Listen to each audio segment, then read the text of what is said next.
आज जो मैं आपको बताने वाला हूँ, ये ना तो मैंने कहीं पढ़ा है, ना कहीं से सुना है। ये मेरा खुद का 10 साल का एक्सपीरियंस है, जो कि मैं आपके साथ शेयर करने वाला हूँ as a civil site engineer. अगर आप फ्रेशर हो या 4 साल, 5 साल, 6 साल का एक्सपीरियंस हो चुका है, फिर भी आपका ग्रो नहीं हो रहा है, तो ये 90% लोगों का प्रॉब्लम है गाइज़। इसका रीज़न होता है, देखो गाइज़, मैं आपको खुल के बताता हूँ कि मैं इस 10 साल की जर्नी में, अपने 10 साल के करियर में बहुत सारे सीनियर के साथ भी काम किया है, बहुत सारे जूनियर के साथ भी काम किया है, बहुत सारे अपने बैचमेट के साथ भी काम किया है और मल्टीपल कंपनियों में भी काम किया है। तो गाइज़, इतना तो मेरे को पता चल गया है कि हम लोग क्या मिस्टेक करते हैं, या एज ए फ्रेशर इंजीनियर क्या मिस्टेक करता है, या जो साइड इंजीनियर है, सिविल साइड इंजीनियर है, वो क्या मिस्टेक करता है जिसकी वजह से उसका ग्रोथ रुक जाता है। यही मैं आपके साथ आज शेयर करने वाला हूँ गाइज़। तो ये 4-5 पॉइंट मैं आपको बताऊँगा, जो कि आपको केयरफुली, अगर उस पे आप प्रोसेस पे चलेंगे, अगर उस चीज़ को आप नोट डाउन कर लेंगे, अगर उस चीज़ को आप थोड़ा फॉलोअप ले लेंगे, तो आप 1 से 2 साल के अंदर-अंदर या 6 महीने या 1 साल के अंदर-अंदर आप ग्रोथ पा सकते हैं। वो डिपेंड करेगा आपके ऊपर, आप कितना जल्दी उस चीज़ को फॉलोअप लेते हैं और कितना जल्दी उस अपने पे अप्लाई करते हैं। अगर आप फ्रेशर हैं और अभी कॉलेज से डायरेक्ट पास आउट होके जॉब पे लगे हैं, तो गाइज़ ये मत समझना कि मैं बहुत कुछ जानता हूँ, मैं एक सिविल साइड इंजीनियर हूँ, मैं तो बीटेक करके आया हूँ, तो मेरे पास बहुत नॉलेज है। थ्योरेटिकल नॉलेज आपके पास गाइज़ हो सकता है, आप किताबों में बहुत सारी चीज़ें पढ़ के आ सकते हैं, लेकिन जो प्रैक्टिकल होता है, जो अपने साइड पे वर्क चलता है ना, उसमें और पढ़ाई-लिखाई में बहुत का अंतर होता है। क्योंकि हमारे इंडिया का मैं बात बताऊँ, तो कॉलेजें इतना प्रोवाइड नहीं करते कि बच्चे को स्कूल से ही ट्रेन करके भेजा जाए। उनको सिर्फ़ डिग्री दे दिया जाता है और बोलता है जाओ अपनी लाइफ़ जी लो। तो वही सब बात हो गया, सिर्फ़ कागज़ हम लोग के हाथ में थमा रहता है। भले आप अच्छे से अच्छे कॉलेज में चले जाओ, इंडिया के बेस्ट से बेस्ट, तो थ्योरी आप जितना मर्ज़ी रट लो, आप जितना भी पावरफुल क्यों ना थ्योरी हो, जब तक प्रैक्टिकल नहीं करोगे, जब तक आप साइट पे विज़िट करके काम नहीं करोगे, तब तक वो डिग्री आपका बेकार है, वो कागज़ का टुकड़ा है। आपके पास थ्योरेटिकल बहुत मालूम है, आपके थ्योरी आप बहुत पावरफुल है, बहुत थ्योरी आपका मजबूत है, लेकिन प्रैक्टिकल के साथ आप जब काम करोगे, दोनों कंपेयर करोगे, दोनों को मिक्सअप करोगे, तब जाके आपका वो पेपर, वो कागज़, वो डिग्री आपको काम में आएगा और आपको लगेगा कि हाँ, वाक़ई में सिविल साइड इंजीनियर बन चुका हूँ। तो इसके लिए आपको क्या करना पड़ेगा गाइज़, सबसे पहले जब आप साइड पे आओ गाइज़, तो क्या करो कि अपने सीनियर से पूछो। बहुत सारे लोग क्या करते हैं, हिचकते हैं कि मैं क्या पूछूँ, बोलेगा इसको कुछ नॉलेज नहीं है, फिर ये क्या पढ़ के आया।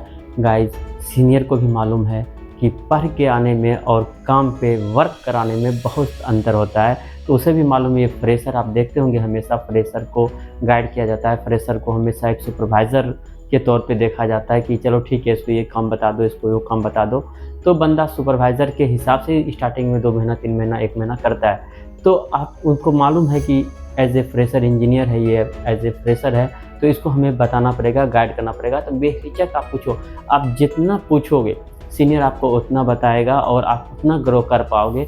ये ज़रूरी नहीं है कि आपका सीनियर, अगर आपको लगता है कि वो बहुत सारा बिजी है, प्रोजेक्ट, मल्टीपल प्रोजेक्ट है आपके पास और सीनियर आपका बिजी है, आपको नहीं बता पाएँगे, तो गाइस वैसा कुछ भी नहीं है कि हम और किसी से नहीं पूछ सकते। वहाँ पे हमारा सुपरवाइज़र भी होता है, साइड इंचार्ज भी होता है, प्रोजेक्ट मैनेजर भी होता है। चलो प्रोजेक्ट मैनेजर तक आप नहीं जा सकते, साइड इंचार्ज तक आप बात नहीं कर पाते हो। आपके लेवल पे है जो साइड इंजीनियर रहेगा आपका, उसके साथ पूछ सकते हैं, उससे बात कर सकते हैं, उससे हर एक चीज़ बात पूछ सकते हैं। इससे भी नहीं गाइस, तो हमको टेक्निकल, तो आपको थ्योरी देखो, आप पढ़ के आए हो, तो आपको ज़्यादा नॉलेज रहेगा। लेकिन अगर आप वहाँ की कारपेंटर हो गया, चाहे स्टील फिटर हो गया, चाहे अपना मेसन हो गया, उससे भी आप बात करोगे ना, वो भी बहुत चीज़ आपको बताएगा। कारपेंटर वगैरह से अगर बात करोगे, तो आपको एक से एक बारीकी से बारीकी नॉलेज देगा, जो कि आपको प्रैक्टिकल बहुत काम का चीज़ होता है। क्योंकि वो लोग पढ़े लिखे नहीं होते हैं, लेकिन उन्होंने इतना काम किया होता है, इतना हैबिट होता है उसको काम करने का, तो उनको मालूम होता है कहाँ पे कौन-सा काम करने पे सही काम बनेगा। तो उससे भी आप सीख सकते हो। ये नहीं कि चलो वो कारपेंटर है, वो मुझे क्या बताएगा, वो मेसन है, वो मुझे क्या बताएगा, वो फिटर है, वो मुझे क्या बताएगा। ऐसा कुछ नहीं है गाइज़। अगर एक सुपरवाइज़र भी है, फोरमैन भी है, सार्जेंट भी है, अगर आप एक लेबर से भी बात करके पूछ सकते हो, तो पूछो। उस समय आपको हेजिटेशन नहीं करना है, क्योंकि आपसे ज़्यादा अनुभव उसके पास होता है। कोई 10 साल, कोई 15 साल, कोई 20 साल से काम कर रहा होता है, तब उसके पास उन्होंने इतना मल्टीपल काम किया होता है कि उनको मालूम होता है कि कहाँ पे क्या मिस्टेक होती है, कहाँ पे क्या चीज़ करना चाहिए, कहाँ पे क्या चीज़ नहीं करना चाहिए। आप देखो गाइस, मैं आपको एक एग्जांपल के तौर पे अगर बताऊँ, तो आप जैसे किताबों में पढ़ के आते हो कि लाइटिंग हमको 50D डालना है या ऐसा डालना है, लेकिन आपको जॉगल मारना है, कुछ मारना है, ये सब पढ़ के आते हो, लेकिन कैसे मारना है, कैसे बेंड करना है, ये आपको साइट पे ही सीखने को मिलेगा। तो आपका जो फिटर रहेगा वो आपको बता सकता है कि हम ऐसे करते हैं, वैसे करते हैं। मशीन चलाना आपको दिखाएगा, जब मशीन पे वो जॉगल मारने जाएगा या बेंड करने जाएगा तो मशीन पे जाकर आप देख सकते हैं कि कैसे इसको जॉगल मार रहा है, या मशीन पे जाकर आप देख सकते हैं कैसे इसको बेंड कर रहा है। तो इससे आपको सीखने के लिए प्रैक्टिकल आपको जब तक नहीं मालूम चलेगा गाइज, आपको थ्योरी भी बाउंस करेगा कि हाँ ठीक है वैसा पढ़े थे, लेकिन यहाँ पे लाइव में कैसा हो रहा है ये समझना मुश्किल हो जाएगा। तो आप बेहिचक, मेरा सबसे पहला पॉइंट है, किसी से भी बात करो, किसी से भी पूछो, इसमें हिचक करने की कोई जरूरत नहीं। इससे क्या होगा, जो चीज़ आप खुद से सीखोगे, सीखने में लगाओगे 6 महीने, 1 साल, 1.5 साल, 2 साल, वो आपके ये लोगों से मिल के, अपने सीनियर से मिल के, सुपरवाइज़र से मिल के, चार्जेंट से मिल के, या मेसन से, कारपेंटर से, फिटर से, ये लोगों से मिल के आप वही चीज़ 2 महीने, 3 महीने, 4 महीने में सीख सकते हो, बहुत जल्द ग्रो कर सकते हो गाइस। इससे क्या होगा, आप अपने आप को ज़्यादा स्ट्रेंथ पाओगे, ज़्यादा मजबूती पाओगे कि हाँ भाई इसका नाम मैं जानता हूँ। खास करके गाइस आप जब पढ़ के आते हैं ना, आपको बहुत सारी चीज़ें ऐसी होती है जिनका नाम ही नहीं पता होता है, ये क्या चीज़ है, ये क्या चीज़ है, क्योंकि किताबों में कुछ चीज़ें ऐसी होती है जो कि हम लोग सिर्फ एग्ज़ाम पास करने के लिए पढ़ लेते हैं, या चलो ठीक है सिलेबस है तो हम इसको पढ़ लेते हैं, लेकिन साइड पे ऐसा चीज़ होता है जो कि आपने कभी उसका नाम तक नहीं सुना होगा। तो साइट पे आने के बाद आपको पता चलता है, और ये सब चीज़ का नाम अगर आपको नहीं मालूम है, आपको नहीं मिल रहा है, आजकल तो देखो यूट्यूब का दुनिया है, यूट्यूब पे आ सकते हैं, ChatGPT पे आ सकते हैं, गूगल पे जा सकते हैं, कहीं से मिलेगा। लेकिन गाइज़ अगर आप प्रैक्टिकल में जाओगे, अगर आप मेसन के साथ जाओगे, आप अगर कारपेंटर के साथ जाते हो, अगर आप फिटर के साथ रहते हो, मतलब बात करते हो उससे, तो बहुत जल्दी आपको, क्योंकि जो सामने से समझाएगा, आपको कोई डाउट रहेगा उसी से पूछ सकते हैं। तो ये क्या है, ये स्टार्टर है, स्टार्टर क्यों लगाते हैं, डायरेक्ट कॉलम ही हम लोग क्यों नहीं उठा देते हैं, ठीक है, तो माइंड में आएगा। तो इसके लिए आपको छोटे से छोटे लेवल का भी रहेगा बंदा, तो आप उससे बात करो, बेहिचक बात करो, पूछो और उससे जानकारी लो। ये पहला पॉइंट है, ये तो मस्ट इम्पोर्टेंट है गाइज, इसमें कोई हिचक नहीं करना है, कोई कन्फ्यूज़न नहीं रहना है, चाहे एक्सपीरियंस हो या फ्रेशर हो। अगर एक्सपीरियंस भी हो, अगर आपको भी लगता है कि नहीं ये मैंने पहली बार ये सेलेक्ट कर रहा हूँ, जैसे PT सेलेक्ट हो गया, और सारा होता है कि इसमें मैंने बहुत बार काम नहीं किया है, आज ये मेरा पहला प्रोजेक्ट है, आप 10 साल का भी क्यों एक्सपीरियंस रहने दो। अगर ये चीज़ आपको नहीं मालूम है तो आप पूछो, नेट पे सर्च करो, गूगल पे सर्च करो उसके बारे में, लेकिन जानकारी इकट्ठा करो। इससे क्या होगा कि आपको बहुत जल्दी ग्रोथ देखने को मिलेगा। और उसके बाद गाइस आपको मेजरमेंट निकालने के लिए आना चाहिए, क्वांटिटी निकालने के लिए आना चाहिए, लेआउट देखने के लिए आना चाहिए, ठीक है। अगर ये सब चीज़ें आपको नहीं आता है, लेबर मशीन चलाने के लिए आना चाहिए। अगर ये सब आपको नहीं आता है तो आप एक सुपरवाइज़र हो, इंजीनियर सिर्फ नाम का हो, आप डिग्री पे हो। तो गाइस सबसे पहले दूसरा क्या करना है, आपको ये सब चीज़ें सीखना बहुत ज़रूरी है। चाहे आपको कोई बताए ना बताए, कैसे भी करके जब भी आपको टाइम मिले ड्राइंग उठाओ, लेआउट पढ़ने की कोशिश करो, ड्राइंग पढ़ने की कोशिश करो, उसको समझने की कोशिश करो, आखिर ड्राइंग बोल क्या रहा है, कहाँ पे सेक्शन है, कहाँ पे क्या है, वो सब चीज़ें आपको पढ़ना पड़ेगा। अगर आपको ड्राइंग ही पढ़ना नहीं आता, आपको ड्राइंग ही रीड करने नहीं आता है, तो आप इंजीनियर किस बात का, उससे अच्छा तो सुपरवाइज़र है, सार्जेंट है और फोरमैन है, ये सब काम कर सकता है। तो आपको ये सब चीज़ें आना बहुत ज़रूरी है। क्वांटिटी निकालना आपको आना चाहिए, कैलकुलेशन करने आपके लिए आना चाहिए, level machine, auto level machine कम से कम मिनिमम तो आना चाहिए आपको। टोटल स्टेशन छोड़ दो, वो तो सीखना पड़ेगा आपको, बहुत दूर की बात है, लेकिन कम से कम ऑटो लेवल मशीन चलाने के लिए आना चाहिए गाइस।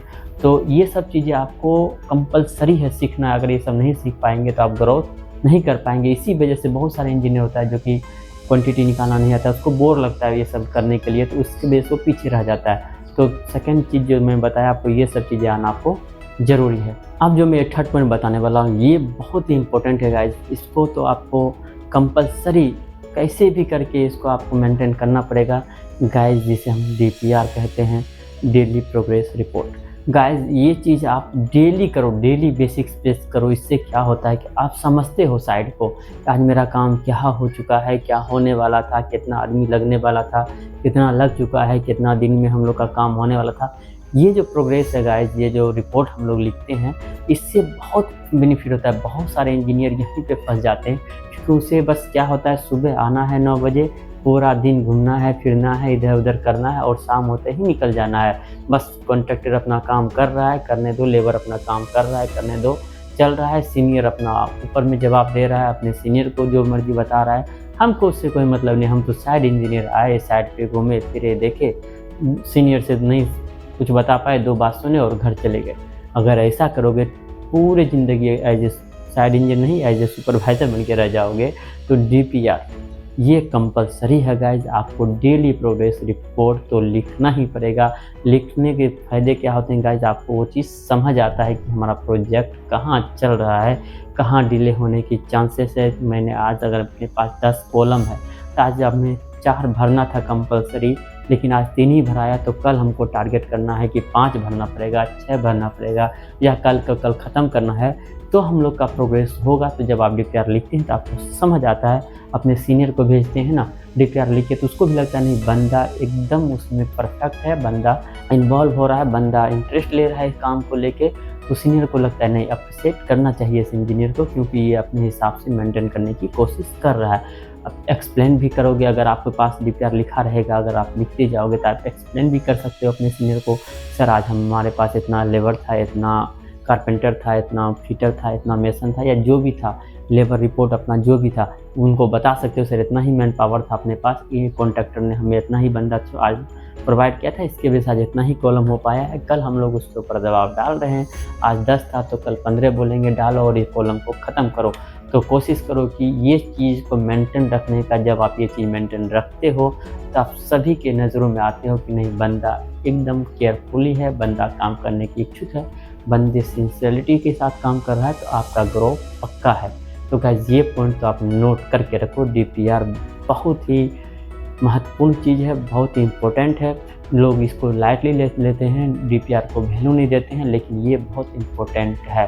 पेपर वर्क करना बहुत इम्पोर्टेंट है। अगर आप पेपर वर्क नहीं करते हो, पेपर पे हाथ नहीं चलाते हो, सिर्फ आ रहे हो, जा रहे हो, खा रहे हो, सो रहे हो, तो बस एज ए सुपरवाइज़र बन के रह जाओगे। नहीं तो कभी प्रोजेक्ट मैनेजर बन पाओगे, ना तो कभी आगे तरक्की कर पाओगे। बस as a civil site engineer 10 साल, 15 साल, 20 साल करते रह जाओगे, बस as a civil site engineer ही बन के रह जाओगे। इसको करना बहुत ज़रूरी है। ये तो हो गया गाइज, आप क्या क्या सीखना है, आपको क्या क्या करना है। नेक्स्ट आपको करना पड़ता है, चाहे ये फ्रेशर हो, चाहे ये एक्सपीरियंस इंजीनियर हो, चाहे बड़ा से बड़ा प्रोजेक्ट मैनेजर ही क्यों ना हो, ये चीज़ आपको लेबर कॉन्ट्रैक्टर के साथ, लेबर के साथ एक कम्युनिकेशन बना के रखना पड़ेगा। उससे क्या होगा गाइज कि आपका ग्रो जल्दी होगा। वो कैसे, मैं आपको एग्जांपल के तौर पे समझाता हूँ। जैसे कि एक कॉन्ट्रैक्टर है, वो आपको 10 लेबर दे रहा है, लेकिन आपको ऊपर से सीनियर ने बताया है कि इसको 5 तारीख को कास्टिंग करना है, इस स्लैब को 5 तारीख को कास्टिंग करना है, लेकिन आपके पास लेबर 10 है। जिस हिसाब से आप देख रहे हो कि भाई 10 में तो हम लोग को 5 तारीख या 10 तारीख भी चला जाए तो भी ये कास्टिंग नहीं होने वाला है, तो आप सीनियर को तो नहीं बोल सकते नहीं होगा।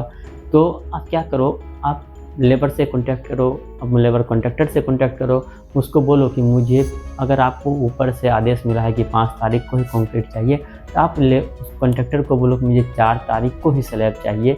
उससे क्या होगा, एक दिन अगर वो डिले भी होता है तो 5 तारीख आते आते आपका परफेक्टली काम हो जाएगा। तो कॉन्ट्रैक्टर से कॉन्टैक्ट रखने में और लेबर से कॉन्टैक्ट रखने में फ़ायदा क्या होता है कि आप उसको समझा सकते हो प्यार से, कम्युनिकेशन स्किल से। अपने कभी कभी गुस्सा भी होना पड़ता है गाइस, कभी कभी प्यार से भी काम निकालना पड़ता है।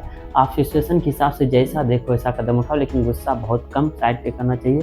जितना हो सके प्यार से काम निकालोगे उतना प्यार से काम निकलेगा। क्योंकि आजकल का जो लेबर होते हैं या काम करने वाले कॉन्ट्रैक्टर होते हैं, ये लोग का क्या होता है, बहुत धैर्य कम होता है। उसको लगता है कि अरे इंजीनियर क्या है, अगर कुछ बोलेगा तो काम बंद करके चले जाओ। अगर काम बंद कर दिया तो फिर प्रेशर आपके ऊपर आ जाता है, क्योंकि काम डिले होगा। अगर आप दूसरा कॉन्ट्रैक्टर अरेंज कर भी पाते हो तो कम से कम आपको 1 वीक 10 दिन लग जाता है, तो इसलिए आप कॉन्ट्रैक्टर को भी नहीं निकाल सकते हो। तो उसको प्यार से ही समझा के, बुझा के, उससे अपना कम्युनिकेशन, अच्छा रिलेशनशिप बना के रखोगे तो काम आपको करके निकाल के देगा। अगर कभी कुछ ज़रूरत पड़ा तो नाइट भी करके देगा, डे भी करके देगा, और ओवर टाइम भी करके देगा। कभी भी आपके ऊपर मुसीबत आएगा, मतलब मुसीबत सेंस की, अगर आपको ये स्लैब चाहिए हर हाल में, तो वो आपको करके देगा। अगर उससे बोलोगे कि नहीं भाई मुझे आज करके दे दो, नहीं तो बहुत प्रेशर है मेरे पे, टेंशन हो रहा है बहुत, तो वो आपको सुनेगा कि नहीं साहब बहुत अच्छे हैं, इन्होंने मुझे बहुत सपोर्ट किया है। क्योंकि आप जब उसके साथ आपका व्यवहार अच्छा रहता है, लेबर के साथ हो, कॉन्ट्रैक्टर के साथ आपका व्यवहार अच्छा रहता है, तो वो आपको समझता है, आप उसको समझते हैं, तो काम को बहुत जल्दी प्रोग्रेस करके देता है। गाइस अगर देखो क्या होता है कि कुछ चीज़ें एक्सप्लेन करना मुश्किल होता है कि उसको किस भाव से बताया जाए, लेकिन आप इस चीज़ को जब अनुभव करोगे ना, आप जब ग्राउंड पे उतरोगे ना, तो आपको पता चलेगा। आपको as a fresher site engineer आपको लगता होगा अरे मैं उससे क्यों डट के रहूँ, ये दब के रहूँ, या उसके साथ क्यों मिल के रहूँ, कॉन्ट्रैक्टर है पैसा नहीं लेता है क्या, उसको जब चाहूँ तब भगा दूंगा। तो गाइस रियल में ऐसा नहीं होता है। आप उसे जब मर्जी तब नहीं भगा सकते हैं। कोई भी कॉन्ट्रैक्टर को दिल्ली होता है तो आपके ऊपर सीनियर चढ़ेगा, लेकिन कॉन्ट्रैक्टर कुछ नहीं बोलेगा, बोलेगा फिर मैं आपको रखा क्यों? अगर कॉन्ट्रैक्टर से मुझे बात करना है तो आपका सीनियर एक्सक्यूज़ नहीं सुनेगा। तो इससे अच्छा है उसके साथ जो भी कॉन्ट्रैक्टर आपके पास है रिलेशनशिप अच्छा रखो। हाँ, अगर वो ज़्यादा टाल-मटोल कर रहा है, ज़्यादा आपका वैल्यू नहीं दे रहा है, अगर ज़्यादा आपका रिस्पॉन्सिबिलिटी नहीं ले अगर ज़्यादा आपको रिस्पॉन्स नहीं दे रहा है, तब आप अपने सीनियर से उसका कंप्लेंट कर सकते हो कि सर ऐसा-ऐसा है। जब भी कुछ बोलता हूँ इग्नोर करता है, उस काम को प्रॉपर करता नहीं है। फिर आगे बात होगा, जब सीनियर तक जाएगा तो देखा जाएगा। लेकिन प्रॉपर कोशिश करो कि उसके साथ मिल के रहने के लिए, तो इससे आपका प्रोजेक्ट फास्ट होगा। इससे फ़ायदा होगा गाइस कि आपका बहुत जल्दी प्रमोशन होगा, आपको कंपनी में वैल्यू मिलेगा कि नहीं ये बंदा अभी भले ही उतना एक्सपीरियंस नहीं है, भले अब ये फ्रेशर या भले 2-4 साल का एक्सपीरियंस है, लेकिन काम परफेक्ट करके देता है, तो आपको कंपनी वैल्यू देगा। और कहीं उस साइट को ख़त्म करके आप दूसरे साइट पे जाओगे तो एज ए साइट इंजीनियर यहाँ थे तो दूसरा जगह साइट इंचार्ज के रूप में जा सकते हो, प्रोजेक्ट मैनेजर के रूप में जा सकते हो, बहुत जल्द ग्रो कर सकते हो। ये सब चीज़ें आपको ध्यान देना पड़ेगा गाइस। अगर आपको ये वीडियो अच्छा लगा हो, अगर आपको लगता हो कि मैंने सही बताया है, तो गाइस इस वीडियो को लाइक करो, शेयर करो और सब्सक्राइब करना मत भूलो। मैं आपको बहुत सारा चीज़ें बताने वाला हूँ, अपने 10 साल के एक्सपीरियंस आपके साथ शेयर करने वाला हूँ। तो ये वीडियो कैसा लगा कमेंट में ज़रूर बताओ। Thank you.